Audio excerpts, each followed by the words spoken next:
and welcome to the Let's Talk It All midweek update. And we are looking at February 4th, 2022. So, with everything going on, we want to catch up on some of the things that we didn't talk about or we were talking about on Monday and have happened since then. The Olympics have kicked off in Beijing. Beijing Olympics have kicked off, and people are referring to them as the genocide games to uh, not poke fun at, but draw attention to the fact that the Chinese have committed certain atrocities to their people, and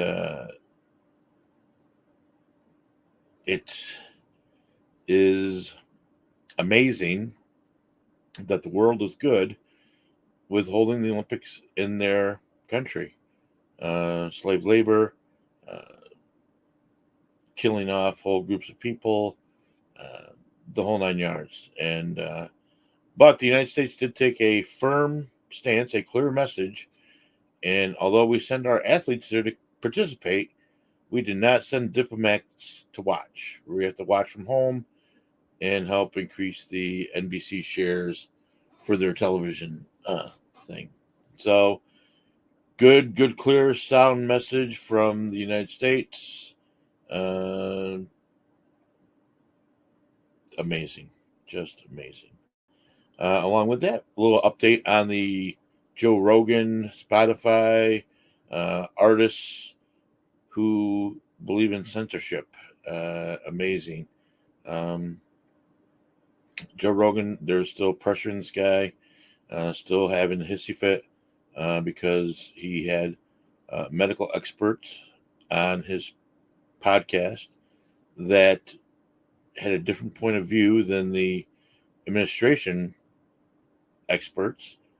And basically, the White House and the Surgeon General of the United States are calling for the censorship of Joe Rogan, the quashing of free speech.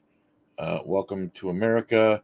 Uh, no wonder we had no problem sending athletes to China to compete in the genocide games, or what will be known in the future as the Hunger Games. I believe they made a movie about that a little while ago. Um, and it's funny, Joe Rogan made a point, and I think other people made the point that this whole COVID thing, the COVID thing that's been going on for 2 years now, 14 days to flatten the curve, is now approaching day 700. Um, there are things that 6 months ago, 8 months ago, if you had the audacity, if you had the gall to say cloth masks didn't really work, that vaccine people would still contract COVID and still pass it on to other people, that the shutdowns uh, didn't make that much of an impact, you would have been ostracized, you would have been canceled, you would have been tarred and feathers stoned on the way out of the city. But as it is, John Hopkins, who was a leader in tracking and monitoring uh, COVID when it started back in 2020, came out with a report in U.S. and I believe two other nations, not in the United States, over in Europe. I want to say Denmark, maybe in Sweden, but don't quote me on that specifically. Came out with the numbers that said that 0.2% morbidity impact because of lockdowns, because of locking down businesses, because of locking down people in schools and the whole nine yards, reduced the number of deaths by point 0.2. Two out of every thousand. That's crazy. We crushed an economy. We took 2 3 years of growth and just sent it right back to the 19 to the 2015s and 2014s, because our best attack on something that was a little more aggressive than flu was to shut everything down and send everyone home. But now we're knowing that that's not the case. We now know medically that the masks, at least the cloth masks, didn't really have a huge impact on it. We now know medically that even if you have your vaccine, even if you have your boosters, you can still catch COVID. You can still pass it on. Sounds a lot like the flu. You can still get the flu every year. You can still pass it on because the flu mutates from year to year to year to year. COVID is going to mutate from year to year to year to year. As it was within 1 year time frame, COVID mutated 3, 4, 5 times, up to the point that we have the Omicron and whatever variants out there now going around making people sick. So at least one state has got it right. Iowa this week said no more. The governor, Kim Reynolds, I believe, said no more, and we're going to lift the restrictions on businesses and all that stuff and eliminate the mask mandates and social distancing and being shut down. And we're going to try to get people back to a normal life as much as they can in this new economy where the federal government still props up people and the state government still prop up people by paying insurance because they're afraid to go back to work and things like that. So it's interesting to see who's got their priorities right and who doesn't. So some of the other things that have come up this week since we did our show, Russia, Ukraine. The U.S. has made an accusation that the Russians have made a red flag video of the Ukraine making hostile actions towards Russia.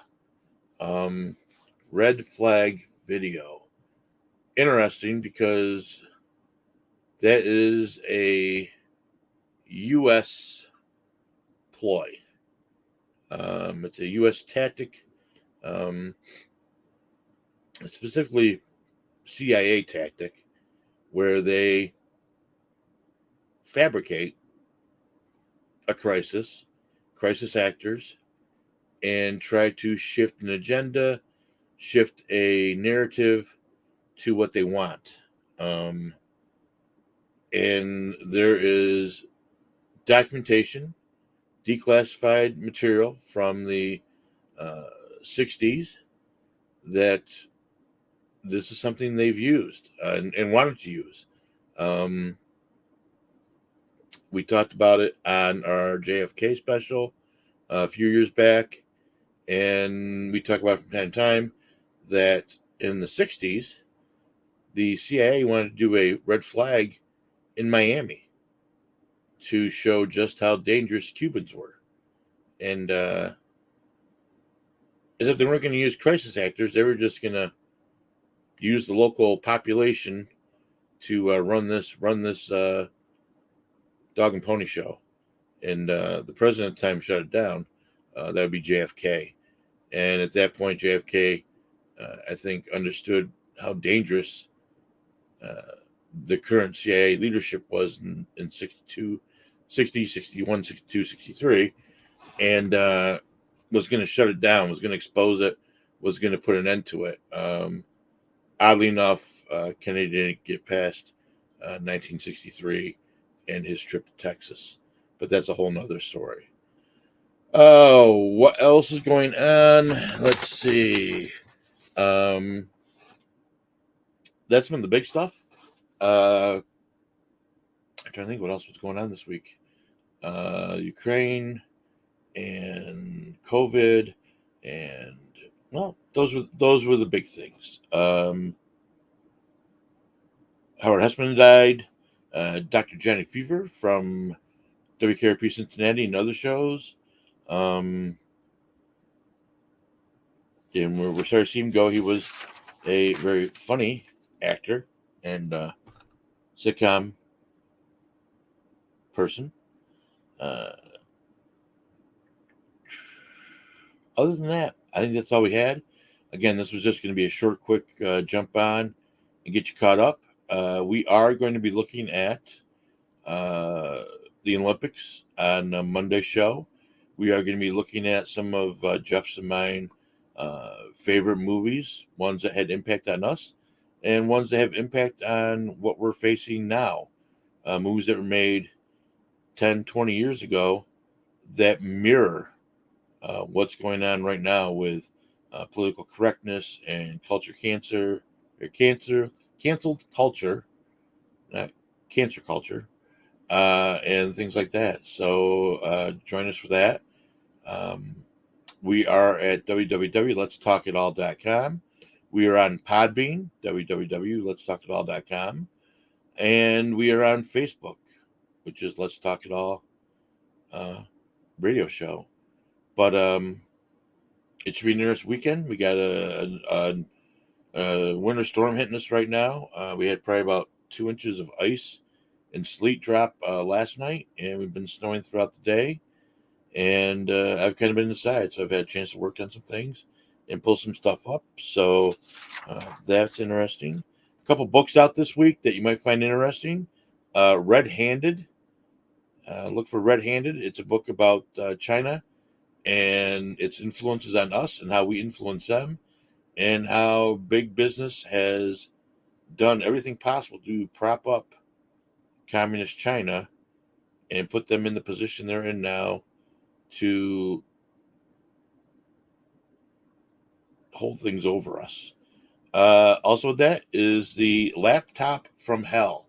Laptop from Hell. This, I believe, is a expose type book on the Hunter Biden laptop, and that it wasn't Russian propaganda and a false flag a year ago, like the White House said it was. It's actually real, and the White House won't comment on it. They are directing you to talk to Hunter Biden, but there is a lot of things that are coming out. It is going to be a bumpy 2022 on so many levels, and Jeff and I can't wait to dig into that a little bit, along with all the other stuff, UFOs and cryptids and Bigfoots and ghosts and goblins and paranormal activity. But again, this is your midweek update, February 4th, 2022. Just know things are changing a little bit, and we are maybe not on the brink of war, but they are pushing awful hard to get that narrative out there that we should be distracted by what's going on in Ukraine, distracted by what's going on in China, distracted by the Olympics, and not to look behind the curtain to see about how all that's done. I believe Nancy Pelosi didn't order. I don't know if she has the power to order, but the U.S. government has made it clear that our athletes should keep their mouths shut and enjoy their opportunity to represent their country at the Olympics. And again, Jeff and I will more about this Monday, and it should be interesting. So until then, enjoy your weekend and try to stay safe. If you're out and about in this weather, be careful. We hope to have you join us Monday and download the podcast and hear what we got to say about things going forward. And again, I appreciate your time, appreciate your patience, and appreciate your patronage. Thank you.